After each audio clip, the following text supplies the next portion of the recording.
Pen drive को एक खास लॉकेट के अंदर डाल देता है और अब उसके घर की लाइट चली जाती है, जिसके बाद दिखाया जाता है कि धीरे धीरे पूरी अर्थ की लाइट जा चुकी है, यानी कि पूरी अर्थ पर अंधेरा हो चुका है। यहाँ तक कि सड़कों पर जो गाड़ियां चल रही होती है वो भी अपने आप ही बंद हो जाती है, साथ ही प्लेन भी क्रैश हो जाते हैं। ऐसा धरती पर पहली बार हुआ है और अब इस घटना को पूरे 15 साल बीत जाते हैं। 15 साल बाद धरती पर दिखाया जाता है कि लोगों के रहने का तरीका पूरी तरह से बदल चुका है। पिछले 15 सालों से एक बार भी धरती पर लाइट नहीं आई, जिस वजह से बहुत सारी चीजें, बहुत सारे काम पूरी तरह से बंद हो चुके हैं, यानी कि अब इंसानों को अपने काम अपने हाथों से ही करने पड़ते हैं। साथ ही अमेरिका अब 6 हिस्सों में बढ़ चुका है। बेन को दिखाया जाता है जो अपनी फैमिली के साथ एक सेफ जगह पर चला गया होता है और कुछ वक्त पहले उसकी पत्नी इस दुनिया से जा चुकी है, इसलिए वो अब एक दूसरी लड़की को डेट कर रहा होता है। साथ ही उसका बेटा और बेटी भी बड़े हो चुके हैं। बेन के बेटे को अस्थमा की प्रॉब्लम होती है, इस वजह से उसे काफी परेशानियों का सामना करना पड़ता है। अब यूएस के 6 टुकड़े हो चुके हैं और जिस टुकड़े में रहते हैं वहाँ का जो लीडर होता है वो अपनी आर्मी के साथ यहाँ पर आता है। इस लीडर का नाम टॉम है और वो बेन से कहता है कि तुम्हें टैक्स के रूप में अपनी फसलों को देना होगा। बेन जानता है कि फसलों के रूप में जो टैक्स इनसे लिया जा रहा है वो बहुत ज्यादा है। साथ ही उसे आभास हो जाता है कि कुछ न कुछ गलत होने वाला है। इसीलिए कहानी की शुरुआत में जो उसने पेन ड्राइव को लॉकेट के अंदर डाला था वो लॉकेट वो अपने दोस्त को देता है और कहता है कि किसी भी कीमत पर इस लॉकेट को किसी दूसरे इंसान के हाथ मत लगने देना। यहाँ पर जो टॉम होता है जो इस पूरी मिलिट्री का कैप्टन है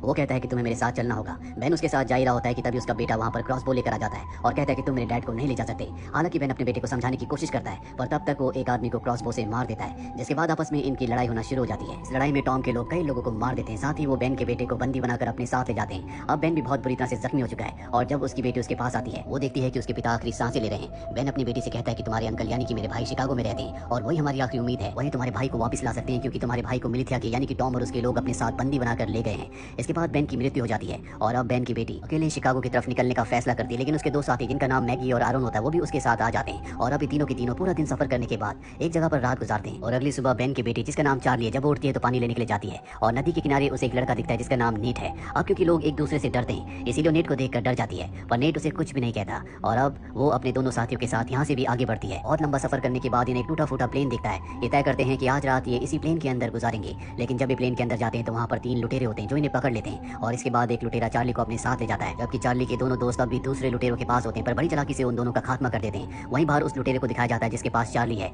लेकिन इससे पहले कि वो चार्ली को नुकसान पहुंचाता वहाँ पर नेट आकर उस लुटेरे को मार देता है, जिसके बाद नेट बताता है कि वो भी शिकागो जा रहा है और अब ये चारों के चारों अपना आगे का सफर तय करते हैं। वहीं दूसरी तरफ हमें बेन के बेटे डैनी को दिखाया जाता है जिसे टॉम और उसके साथ ही अपने साथ बंदी बनाकर ले गए थे। जब सबके सब सो रहे होते हैं तो बड़ी चालाकी से डैनी अपनी हथकड़ियां खोलकर वहां से भाग जाता है और उसे अस्थमा की प्रॉब्लम है, इसलिए भागने की वजह से उसे अस्थमा अटैक आता है, जिस वजह से वो घर के आगे बेहोश हो जाता है। जब उसे होश आता है तो देखता है कि उसके हाथ बंधे हुए हैं। उसके सामने एक लेडी है जो अपना नाम उसे ग्रेस बताती है, उसके पास गन होती है और वो डैनी से पूछती है कि तुम यहाँ पर क्या कर रहे हो। डैनी बताता है कि कुछ लोगों ने मुझे पकड़ लिया था, मैं अपनी जान बचाकर भाग रहा था लेकिन अस्थमा अटैक की वजह से मैं बेहोश हो गया। ये सुनने के बाद वो लेडी यानी कि ग्रेस उसे एक अस्थमा का पंप देती है और बताती है कि ये मेरे बेटे का था जो अब इस दुनिया में नहीं रहा। वहीं चार्ली को दिखाया जाता है जो अपने तीनों साथियों के साथ शिकागो के एक बार में जाती है। दरअसल उसके पिता ने उसे ये एड्रेस बताया था। यहाँ पर जो बार टेंडर होता है वो उससे माइल्स के बारे में पूछती है। वो कहता है मैं किसी माइल्स को नहीं जानता, पर जब वो अपने पिता का नाम उसे बताती है तो कहता है कि मैं ही माइल्स हूँ और अब वो उसे एक सेपरेट कमरे में ले जाता है जहाँ पर चार्ली अपने अंकल माइल्स से पूछती है कि वो लोग हमारे परिवार के पीछे क्यों पड़े हुए हैं। माइल्स बताता है कि आज से 15 साल पहले जो ब्लैकआउट हुआ था जिसके बाद कभी बिजली नहीं आई, हो ना हो तुम्हारे पिता बेन उसके बारे में कुछ न कुछ जानते थे और मोनरो रिपब्लिक का जो बॉस है वो एक डिक्टेटर हुआ करता था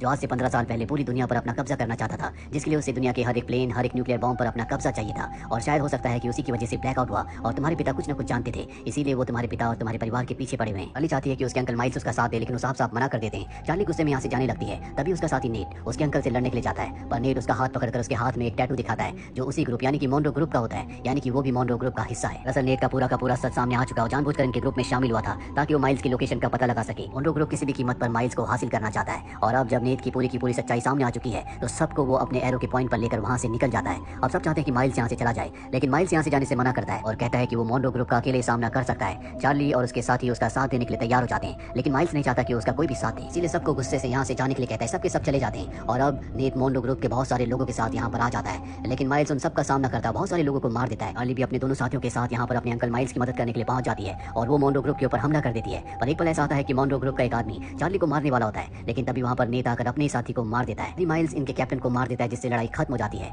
और अब माइल्स तय करता है कि वो चार्ली के साथ उसके भाई को यानी कि डैनी को ढूंढने के लिए जाएगा। वहीं उस घर में जिस घर में डैनी छुपा हुआ है, मोनरो ग्रुप का कैप्टन टॉम अपने साथियों के साथ पहुंच जाता है। वो ग्रेस से पूछता है कि डैनी कहाँ है। हालांकि ग्रेस बताना नहीं चाहती, लेकिन जब वो उसे जान से मारने की धमकी देता है तो उसे रास्ते से हटना पड़ता है। इसके बाद टॉम अपने साथियों के साथ ऊपर जाकर डैनी को एक बार फिर से बंदी बनाकर ले जाता है और अब इन सब के जाने के बाद ग्रेस बेसमेंट में जाती है। उसके पास एक लॉकेट होता है जिसका बटन दबाते यहाँ पर लाइट जल जाती है। ये लॉकेट हुआ उसी लॉकेट की तरह होता है जो चार्ली के पिता बेन ने अपने दोस्त को दिया था, जो कि इस वक्त चार्ली के साथ है। और अब इस लॉकेट को वो अपने कंप्यूटर सिस्टम से अटैच करके किसी से चैट करती है। इससे वो चैट कर रही होती है, उसे खुशी होती है कि टॉम और उसके लोगों को इनके बारे में कुछ भी पता नहीं चला। वहीं में माइल्स को दिखाया जाता है जो चार्ली और दोनों साथियों के साथ आगे बढ़ रहा होता है। दरअसल वो अपनी साथी नोरा को ढूंढ रहा है जो कि विस्फोटक बनाने में बहुत माहिर है और उसे पता चलता है कि उसे भी टॉम के ग्रुप ने यानी कि मिलिथिया ने बंदी बनाकर अपने पास रखा हुआ है और अब माइल्स किसी भी कीमत पर नोरा को, जो कि उसकी दोस्त है, उसे आजाद करवाना चाहता है। चार्ली और उसके दोनों साथियों को कहता है कि मैं 2 हफ्तों के बाद तुम्हें इंडियाना में मिलूंगा, तब तक हमारे रास्ते अलग होते हैं, और वो यहाँ से निकल जाता है। पर जब सुबह चार्ली के दोनों साथियों की आंख खुलती है तो देखते हैं कि चार्ली भी जा चुकी है, यानी कि वो भी अपने अंकल माइल्स के पीछे उनकी मदद करने के लिए निकल चुकी है। चार्ली का साथी आरोन, जो दरअसल उसके पिता बेन का दोस्त था, जिसे बेन ने यानी कि चार्ली के पिता ने लॉकेट दिया था जिसमें पेन ड्राइव है,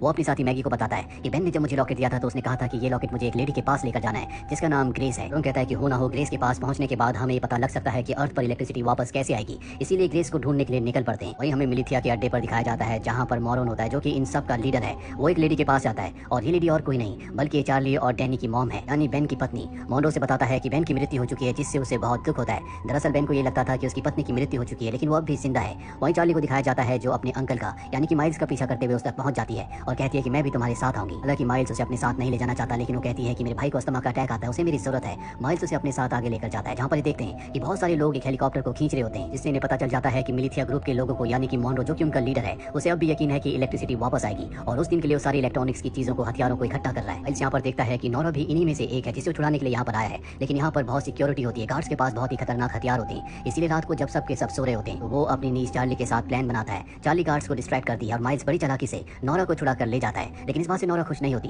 दरअसल जानबूझकर वो बंदी बनी थी, उसे तो उन गार्ड्स की गन चाहिए थी, जो कि बहुत ही खतरनाक है। ये वो वक्त होता है जब आम इंसान गन्स नहीं रख सकते। माइल्स नोरा से कहता है कि मैं किसी भी कीमत पर डैनी को बचाना चाहता हूँ, जो कि मेरे भाई का बेटा है, और इसके लिए मुझे तुम्हारी मदद की जरूरत है। नोरा कहती है मैं तुम्हारी मदद कर सकती हूँ, लेकिन गार्ड्स के पास जो गन चाहिए वो तुम्हें उनसे लेकर मुझे देनी होगी। माइल्स उसकी ये शर्त मान जाता है और इसके बाद नोरा बहुत ही छोटे हथियार बनाती है जिससे गोली चल सकती है, गार्ड्स को मारा जा सकता है। लेकिन इसमें प्रॉब्लम ये होती है कि दूर से इससे निशाना नहीं लगाया जा सकता, यानी कि इसकी रेंज नहीं है, पास जाकर ही गार्ड को मारना होगा। इसीलिए उस छोटी गन को ये चार्ली के हाथ में बांध देते हैं और चार्ली गार्ड्स के पास जाती है और कहती है कि मैं जंगल में खो गई हूँ, और मौका देखकर वो एक गार्ड को मार देती है। और इससे पहले कि दूसरे गार्ड्स उस पर हमला करते हैं, यहाँ पर नोरा और माइल्स गार्ड के ऊपर हमला करके सभी का खात्मा कर देते हैं। यहाँ पर जितने भी लोग होते हैं सबको आजाद करवा देते हैं और अब इनके पास वो हथियार भी है जो नोरा को चाहिए। वहीं ग्रेस को दिखाया जाता है जब वो अपने घर में बेसमेंट में कंप्यूटर पर कुछ काम कर रही होती है, तभी वहाँ पर एक आदमी आता है और उस आदमी के पास भी वैसे ही लॉकेट होता है जैसा कि नोरा के पास है। वहीं माइल्स और चार्ली को दिखाया जाता है जिन्हें नोरा अपने साथ एक जगह ले जाती है जहाँ पर एक पास्टर होता है। पास्टर नोरा को देखकर बहुत खुश होता है क्योंकि वो गन लेकर आई है, और अब पास्टर नोरा को बताता है कि उनका एक आदमी गायब है। ये सुनकर माइल्स कहता है कि हमें जल्द से जल्द इस जगह को खाली कर देना चाहिए, क्योंकि मोंडो के आदमी कभी भी यहाँ पर आ सकते हैं। सब उसकी बात मान जाते हैं, पर इससे पहले कि सब के सब यहाँ से निकलते, मोंडो का कैप्टन एडम अपनी पूरी टीम के साथ यहाँ पर पहुंच जाता है, जो बाहर से इन्हें घेर लेते हैं। माइल्स अपने स्नाइपर को ऊपर भेजता है, क्योंकि मोंडो के कैप्टन एडम के कई लोगों को निशाना बनाता है, वो उन्हें भारी रोकता है। वहीं अंदर दिखाया जाता है कि सब के सब दीवार से सुरंग बनाकर यहाँ से निकलना चाहते हैं। ऊपर की दीवार ढह जाती है, जिससे इनका प्लान फेल हो जाता है। साथ ही ऊपर जो उनका स्नाइपर होता है उसकी भी मृत्यु हो जाती है। कैप्टन एडम अपने आदमियों के साथ अंदर आ जाता है, लेकिन माइल्स बहुत अच्छा फाइटर है, इसलिए बहुत सारे लोगों को मार देता है और साथ ही कैप्टन एडम को तलवार की नोक पर बंदी बनाकर दूसरे कमरे में ले जाता है। यहाँ पर कैप्टन एडम माइल्स को पहले से जानता है, क्योंकि आज से 15 साल पहले जब पहली बार ब्लैकआउट हुआ था तो माइल्स अपने भाई को ढूंढने के लिए शिकागो आया था। उस वक्त माइल्स के साथ उसका सबसे अच्छा दोस्त भी था, और वो और कोई नहीं बल्कि मोंडो है, जो कि मिलिथिया ग्रुप का लीडर है। और जब ये दोनों के दोनों बेन को ढूंढ रहे थे तभी इन्होंने देखा था कि 2 लोग एक आदमी को मार रहे हैं। इसके बाद माइल्स ने उस आदमी को बचाया था, और वो आदमी और कोई नहीं बल्कि कैप्टन एडम था। इसीलिए कैप्टन एडम के दिल में माइल्स के लिए इज्जत होती है। चार्ली यहाँ पर कैप्टन एडम से पूछती है कि तुम माइल्स को पहले से कैसे जानते हो। बताता है कि मोंडो का सबसे खास आदमी कभी माइल्स ही हुआ करता था, उसी ने उसके सभी लोगों को ट्रेनिंग दी है और अब किसी भी कीमत पर मोंडो से वापस हासिल करना चाहता है। माइल्स कैप्टन एडम के साथ एक डील करता है, कहता है कि तुम यहाँ पर जितने भी मेरे लोग हैं उन सबको छोड़ दोगे, इसके बदले में तुम्हारे साथ मोंडो के पास चलने के लिए तैयार हूँ। कैप्टन एडम उसकी ये डील मान जाता है और अब कैप्टन एडम अपने सभी साथियों के साथ माइल्स को यहाँ से मोंडो के पास ले जा रहा होता है। पर जब ये रास्ते में होते हैं तभी चार्ली और नोरा इनके ऊपर हमला करके माइल्स को छुड़ा लेते हैं, साथ ही वो ब्रिज को भी ब्लास्ट कर देते हैं। वहीं दूसरी तरफ हमें मैगी और आरोन को दिखाया जाता है, जो अब ग्रेस के घर पहुंच चुके हैं, पर ग्रेस इस घर को छोड़कर जा चुकी है। आरोन का दावा होता है कि पहले वो गूगल में काम किया करता था, इसीलिए उसे कंप्यूटर के बारे में बहुत कुछ पता है, और अब ये नीचे बेसमेंट में जाते हैं। यहाँ पर इन्हें कंप्यूटर के पार्ट्स मिलते हैं, जिनसे इन्हें पता चलता है कि इस कंप्यूटर को अभी कुछ ही वक्त पहले बनाया गया था, यानी कि यहाँ पर इलेक्ट्रिसिटी थी। और इसके बाद आरोन यहाँ पर सर्च करना शुरू करता है, पर कई घंटों के बाद भी उसे कुछ नहीं मिलता। उसके बाद जब वो ऊपर आता है तो उसका वो लॉकेट, जो कि उसे बेन ने दिया था, वो अपने आप ही चमकना शुरू हो जाता है, यानी कि उसमें लाइट जल जाती है। साथ ही हेडफोन में गाना बजना शुरू हो जाता है, यानी कि इस घर में कुछ ऐसा है जो लॉकेट से कनेक्ट होता है और यहाँ पर इलेक्ट्रिसिटी आ जाती है। यहाँ मैगी के पास जो उसका पुराना आईफोन होता है वो भी आज कई सालों के बाद अपने आप ही ऑन हो जाता है, और वो अपने दोनों बच्चों की फोटो कई सालों के बाद देखती है। और इसी के साथ ही वेब सीरीज यहीं पर खत्म हो जाती है।